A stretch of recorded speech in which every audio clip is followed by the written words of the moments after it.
It's almost certain that the missile test is meant as a message of defiance from the leadership here in Pyongyang. It came just a few hours before the visit to the South Korean capital Seoul by the US Vice President Mike Pence.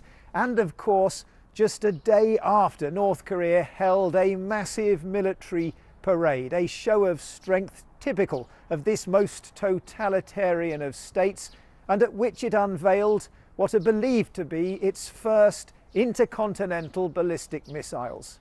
It's worth noting that in many regards this is business as usual for North Korea. It has long used brinkmanship and tension to up the ante and then win diplomatic and economic concessions as it steps back from the brink, but with each cycle moving one step closer towards its goal of becoming a fully-fledged nuclear power.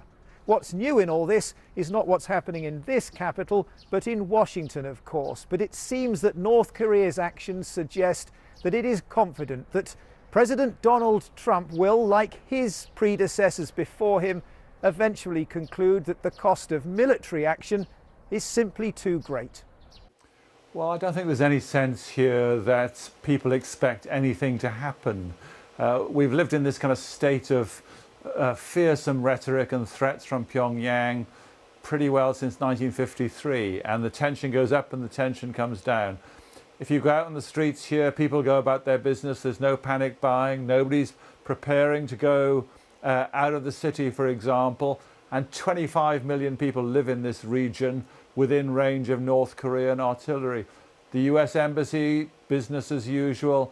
The US Embassy is not warning citizens to leave, for example.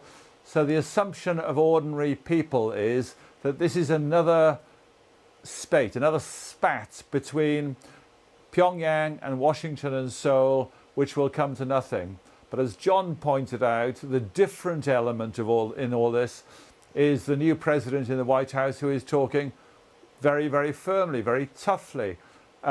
Will he do what his predecessors from Clinton onwards have done and decide that the potential cost of hitting North Korea is simply too great in terms of the risk of war? Or does he have a different perception of risk? We simply don't know at the moment. Pyongyang is being warned. These naval warships are within striking distance of the North Korean capital. The message? The US is ready to act if provoked. North Korea is a problem. The problem will be taken care of. North Korea's got to change its behavior. The time for action is now. Key to US efforts will be China. These talks with President Xi last week laid the groundwork. Donald Trump said he received assurances that they'd help put an end to North Korea's nuclear ambitions. And some believe that is why he's dispatched those warships. China is already applying pressure at its border and placed a ban on imports of North Korean coal. If President Trump is weighing his options, his best hope is in Beijing. The US could also push for more UN sanctions, but critics believe that punishes the people of North Korea, not its leaders. The Pentagon has denied any suggestion of a pre-emptive military strike. But Donald Trump's actions in Syria prove he's a president prepared to take action quickly and without warning. US troops in Afghanistan are advancing after the dropping of a massive bunker-busting bomb known as the mother of all bombs. A display of firepower from the world's strongest military that just might make Kim Jong-un think twice about launching any attack. Laura Bicker, BBC News, Washington.